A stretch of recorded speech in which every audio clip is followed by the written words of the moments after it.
और कोई क्वेश्चन बताया था आपने?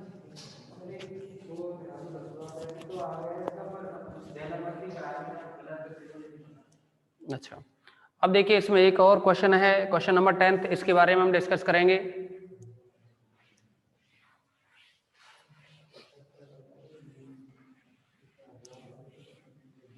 ये लास्ट के क्वेश्चन है ना, थोड़े बड़े होते हैं, 12, 11, 10, 9, यहाँ तक ये 3-4 क्वेश्चन ही ऐसे हैं जो थोड़ा बड़े हो जाते हैं, बाकी के तो सभी छोटे ही हैं।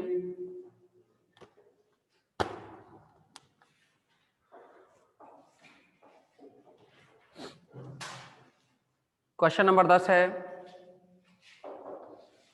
बड़ा ही रहेगा ये, इसमें 2 सीरीज चल रही हैं।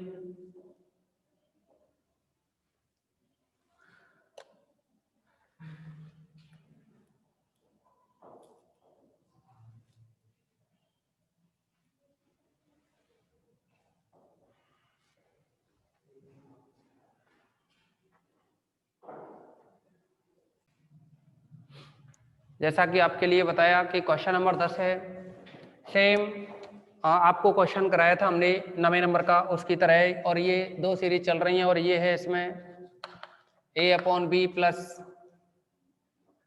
इसके बाद में a प्लस सी अपॉन में b, a plus c upon में b, b plus c x plus, इसके बाद में है ये a plus c a plus 2c upon में b plus c b plus 2c x square. ये सीरीज चल रही है। इसमें क्या है, आपको कंडीशन दे रखी है, x की वैल्यू ग्रेटर देन 0 है, यानी x की वैल्यू क्या है, 0 से छोटी नहीं है। आप यहाँ चाहो तो x की पावर 0 लिख सकते हैं। un यहाँ बनाओगे तो आप देखेंगे ऊपर a plus c a plus 2c इस तरह से है, a plus c a plus 2c, तो आप इसके अकॉर्डिंग निकालेंगे तो a plus n minus 1 into c बनेगा, और नीचे b प्लस सी, तो ये बनेगा b plus n minus 1 into सी।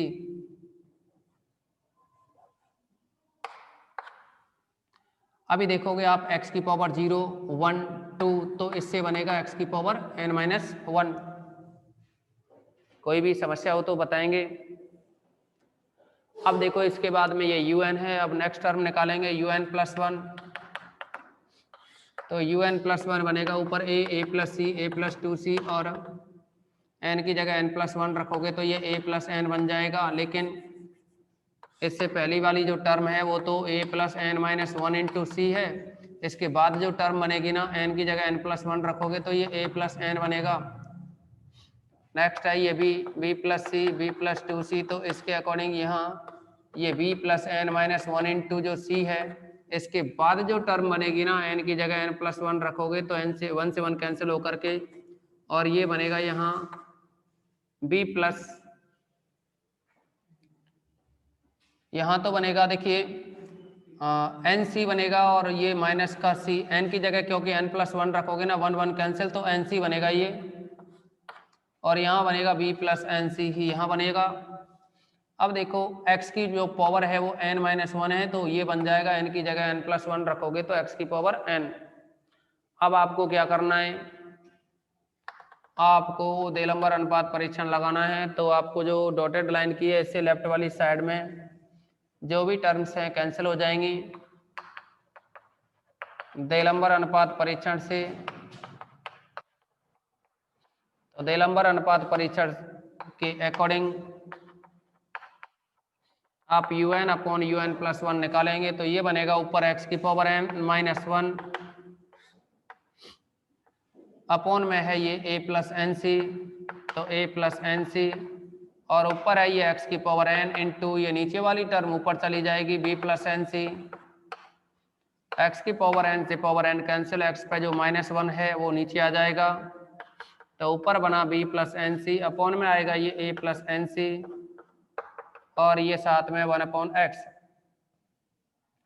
अब आप इसमें टेस्ट लगाएंगे, लेकिन n कॉमन लेंगे पहले, देलंबर यानी लिमिट लगाओगे ना, limit n tends to infinite u n upon u n plus one equal to limit n tends to infinite n को अगर ऊपर से कॉमन लें तो ये बनेगा c plus b by n,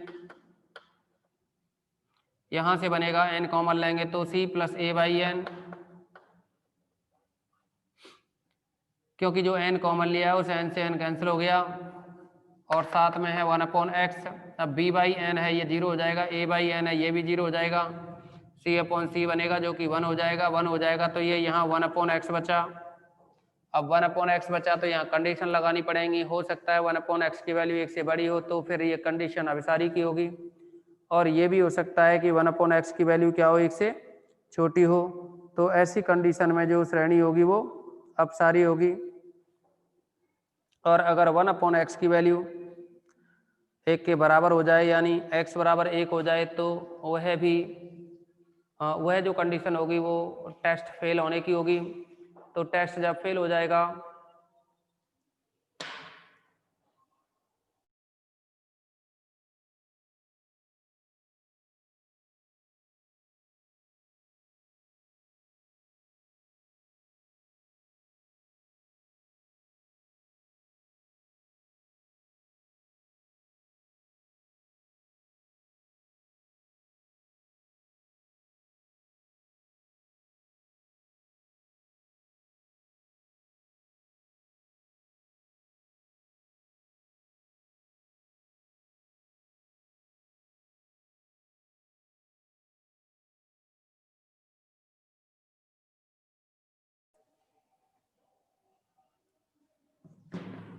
तो इसमें कंडीशन लगाएंगे आप, अतः सिग्मा यू एन अभिसारी यदि one upon x greater than one, यानी एक्स इधर ले जाओगे तो ये बन जाएगा एक्स लेस देन वन। दूसरा है सिग्मा यू एन अपसारी यदि one upon x less than one यानी एक्स ग्रेटर देन वन। परीक्षण असफल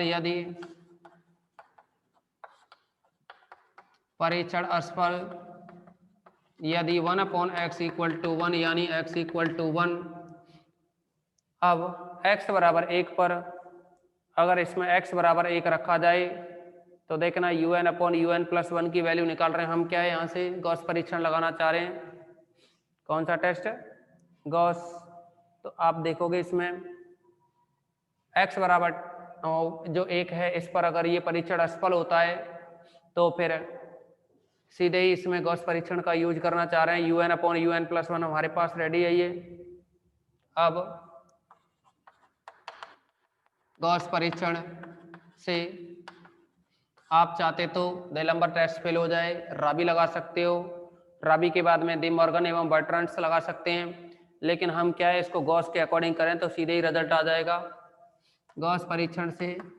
और गॉस परीक्षण के according u n upon u n plus one की वैल्यू आपको दे रखी है, u n upon u n plus one equal to यहाँ एक्स को एक रखोगे तो ये बनेगा b plus n c upon a plus n c, b plus n c upon में ए प्लस एन सी। आप क्या करेंगे एन को कॉमन लेकर के कैंसिल करेंगे और कैंसिल करेंगे तो ये बनेगा यहाँ, या फिर एन सी को कॉमन लेकर के काटोगे तो ये बन जाएगा एन सी की जगह एक बनेगा प्लस एन सी का भाग लगाओगे बी में तो बी अपॉन में सी एन लिख सकते हो या एन सी लिख सकते हो। और ऐसे ही यहाँ भी वन प्लस ए अपॉन में सी एन, इस टर्म को ऊपर ले जाएं तो ये बनेगा वन प्लस बी अपॉन में C N, one plus a upon में सी एन इसकी पावर माइनस वन, तो यहाँ बनेगा वन प्लस बी अपॉन में सी एन।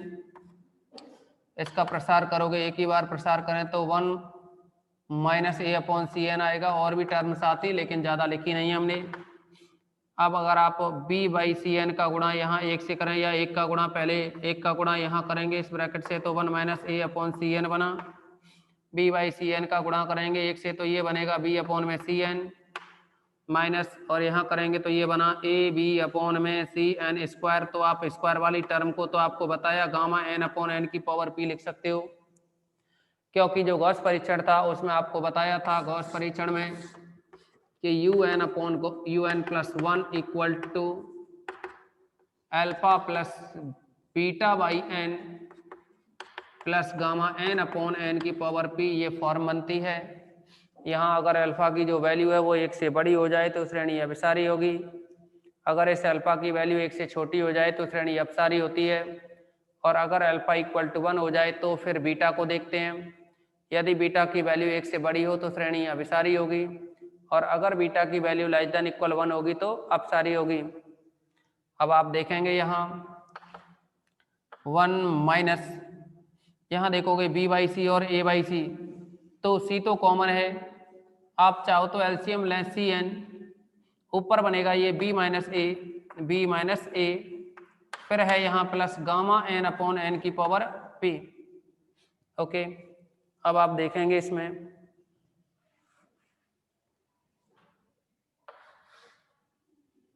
यह बन जाएगा बराबर में 1 plus b minus a by c upon में n plus gamma n upon n की पावर पी। तो आप देखेंगे कि बीटा की जो वैल्यू है वो है अपने पास b minus a by n, तो हम लिख सकते हैं अतः सिग्मा यू एन अभिसारी यदि बीटा ग्रेटर देन 1, यानी बीटा का मान 1 से बड़ा होता है तो अभिसारी होती है, और जबकि बीटा का जो मान है ना वो है बी माइनस ए बाई सी, इसको 1 से बड़ा या सी को क्या है राइट साइड में ले जाएं तो ये बन जाएगा बी माइनस ए ग्रेटर देन सी, तथा अपसारी यदि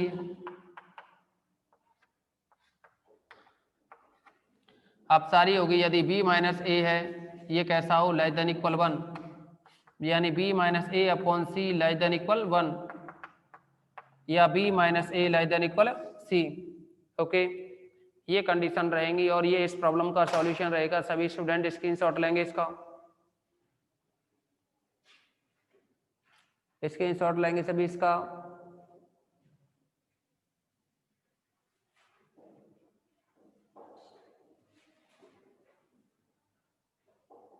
हो गया। अब देखो ये तो यही कंप्लीट होती है,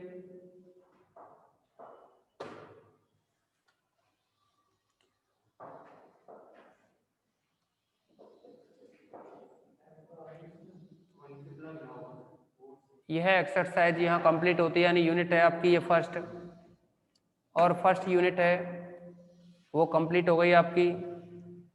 इसी के साथ आपको जो यूनिट थी सेकंड नंबर की उसको भी कंप्लीट करा दिया गया है। अब देखिए इसमें यूनिट जो थर्ड है, थर्ड यूनिट में चैप्टर नंबर 6, 7, 8, 9 इनको कराया जाएगा, लेकिन जो चैप्टर नंबर 6वां है, 6वें में क्या है अनवलोप पढ़ना है आपको। 7वें जो चैप्टर है उसमें उच्चस्थ निम्नस्थ पढ़ने हैं। अब ये नहीं कहोगे कि उच्चस्थ निम्नस्थ तो हम BSc part first 12th class में पढ़ के आए हैं, क्योंकि यहाँ 12th क्लास में तो आप क्या है सिंगल वेरिएबल के पढ़ के आए हो। यहाँ आपको मैक्सिमा और मिनिमा है ना, और 2 वेरिएबल या फिर 3 वेरिएबल इसमें रहेंगे, लेकिन आपके जो सिलेबस में वो 2 वेरिएबल ही हैं। केवल ABCD और ABCD 4 एक्सरसाइज हैं 6वें और 7वें चैप्टर में, लेकिन अब क्या है हटा करके उसमें से एक एक्सरसाइज ही बची है, क्योंकि पहले जो सिलेबस था उसमें केवल आपको 2 एक्सरसाइज हुआ करती थी। यानी चैप्टर नंबर जो 6 है उसमें ABCD 4 एक्सरसाइज हैं, उनमें से जो सिलेबस में 2019-20 तक जो सिलेबस में थी, 2019-20 तक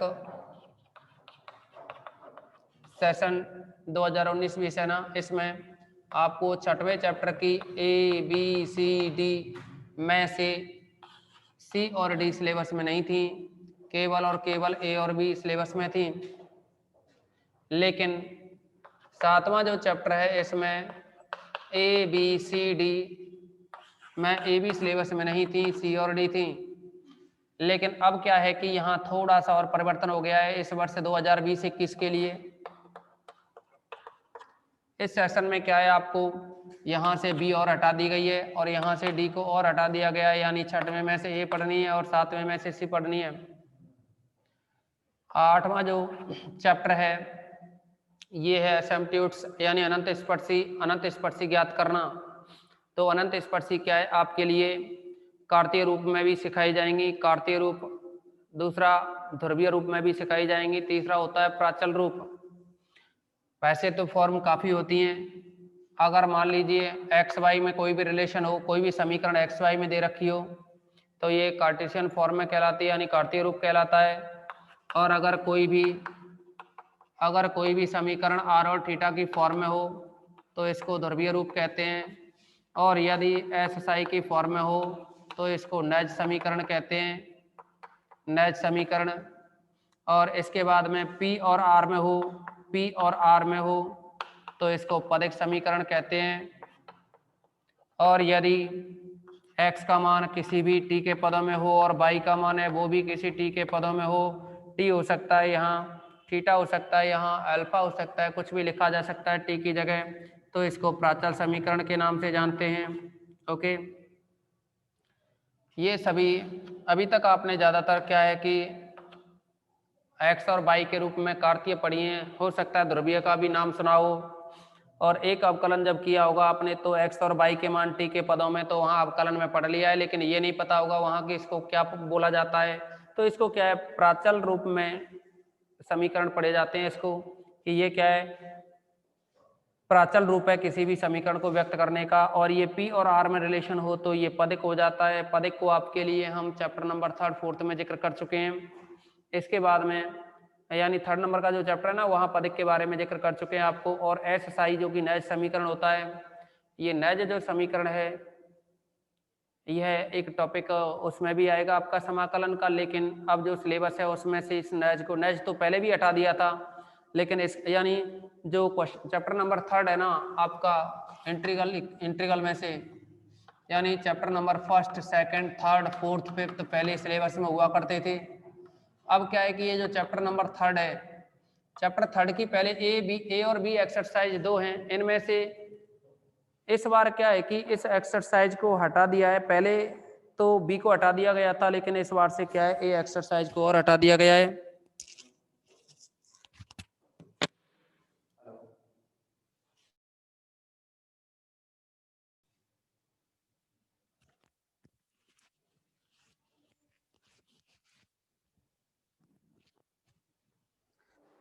अब देखिए इसमें जैसा कि आपको बताया कि यहाँ राजस्थान यूनिवर्सिटी का जो सिलेबस, यानी राजस्थान यूनिवर्सिटी का सिलेबस जो पहले ब्रज यूनिवर्सिटी में चलता था, तो उस समय ए और बी दोनों एक्सरसाइज थी यहाँ 3rd चैप्टर की। लेकिन अभी क्या है कि जिस समय से ब्रज यूनिवर्सिटी ने अपना खुद का सिलेबस बनाया तो बी एक्सरसाइज को हटा दिया। इस बी एक्सरसाइज में आपका नए समीकरण हुआ करता था। ओके, वहाँ नए समीकरण का जिक्र किया गया था, लेकिन अब यह हटा दिया है तो नए समीकरण के बारे में कोई जिक्र नहीं करना। अब यहाँ ए एक्सरसाइज बची थी 2019-20 तक सिलेबस में। अब क्या है, इस 20-21 सेशन के लिए इस ए एक्सरसाइज को भी हटा दिया गया है। ओके, सॉरी, ये चैप्टर था 4th, 3rd नहीं था, चैप्टर था ये 4th चैप्टर। अब क्या है कि 4th चैप्टर में, अब इस समय 4th चैप्टर सिलेबस में नहीं है, केवल 5th रह गया है। 3rd और 5th को मिलाकर के 1 यूनिट कवर होती है, 1st 2nd को मिलाकर के 1 यूनिट कवर होती है, ठीक है ना। अब हम आपको क्या है, जो यूनिट अब बची हुई है लास्ट 3rd, उस 3rd यूनिट के बारे में डिस्कस करेंगे। जो आपको डिफरेंशियल कैलकुलस यानी अवकलन गणित की जो बुक चल रही है, इस बुक में क्या है 3 यूनिट हैं। कितनी यूनिट है? 3, 1st नंबर की, 2nd नंबर की और 3rd नंबर की। इसमें से 1st 2nd आपको करा दी गई है। यूनिट 1st में आपको 3rd 4th चैप्टर है, और ये जो 2nd है, सॉरी 1st में क्या है आपका 10th चैप्टर है, और इस 2nd वाली में क्या है 3rd और 4th चैप्टर हैं। लेकिन यहाँ जो 3rd यूनिट होगी, इसमें 2nd में 3rd 4th और 5th 3 चैप्टर हैं, और यहाँ जो 3rd यूनिट है इसमें 6th 7th 8th और 9th ये 4 चैप्टर होंगे। ओके, अब इनमें जो चौथा चैप्टर है, यानी जो 6वां चैप्टर है 3rd यूनिट के लिए, जो 6वां चैप्टर स्टार्ट किया जाएगा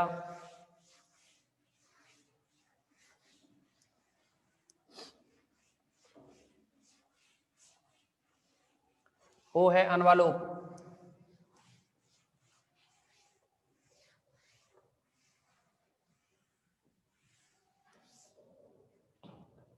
देखिए अनवलोप में क्या है,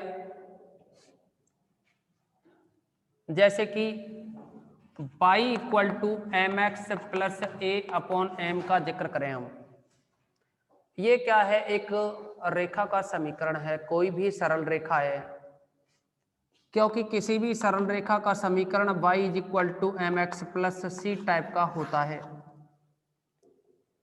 m x plus c type से। लेकिन एक तो होता है वृत्त, दूसरा परवलय, तीसरा होता है दीर्घवृत्त और चौथा है अति परवलय।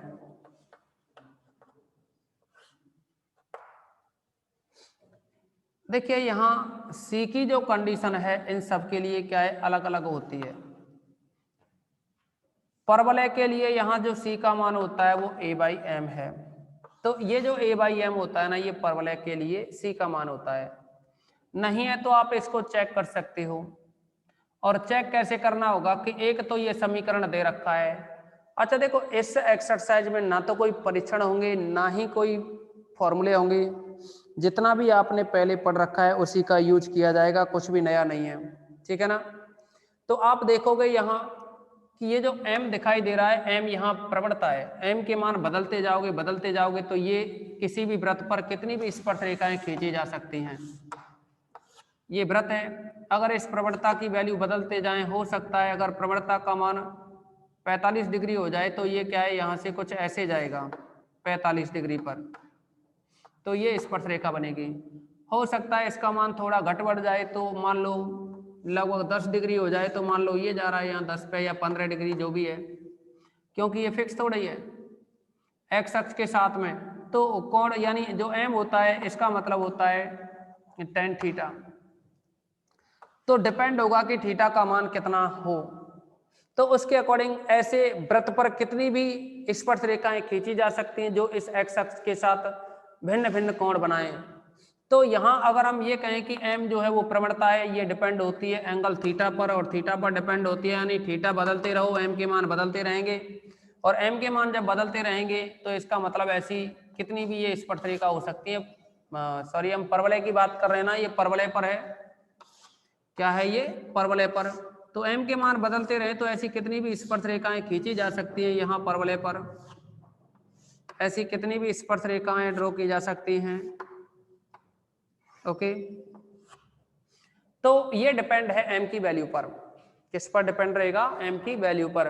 तो यहाँ जो आपको बताया है हमने, कैसे पता लगाएं कि ये वृत्त पर ही ये जो रेखा है ये वृत्त पर ही स्पर्श रेखा है, तो इसके लिए एक मेथड होगा बस, और वो भी मेथड कुछ नहीं है, एक ये समीकरण दे रखा होगा आपको, इसका अवकलन करना है, या तो क्वेश्चन में कह दिया जाएगा प्राचल, और नहीं कहा है तो आपको अपने अकॉर्डिंग लेना पड़ेगा क्या हो सकता है।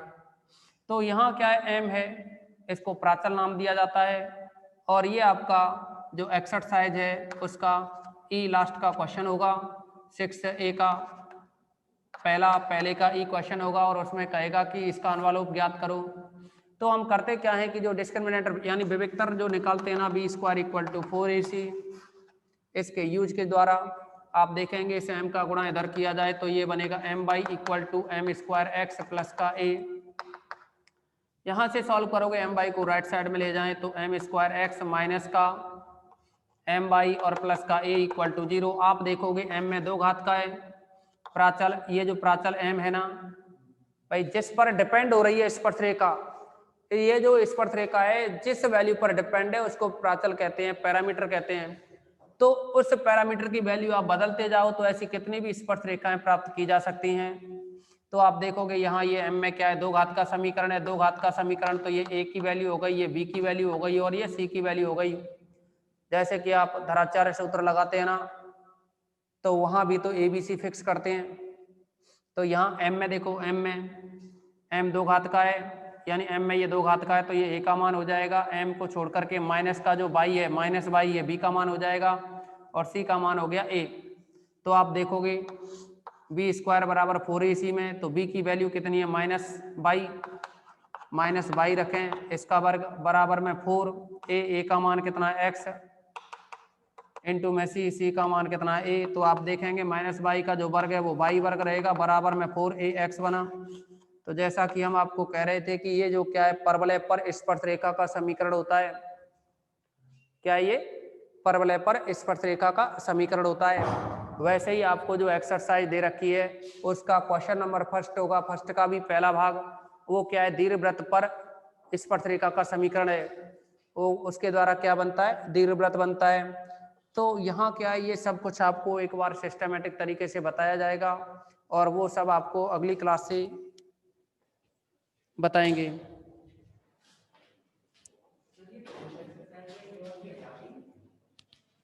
किसमें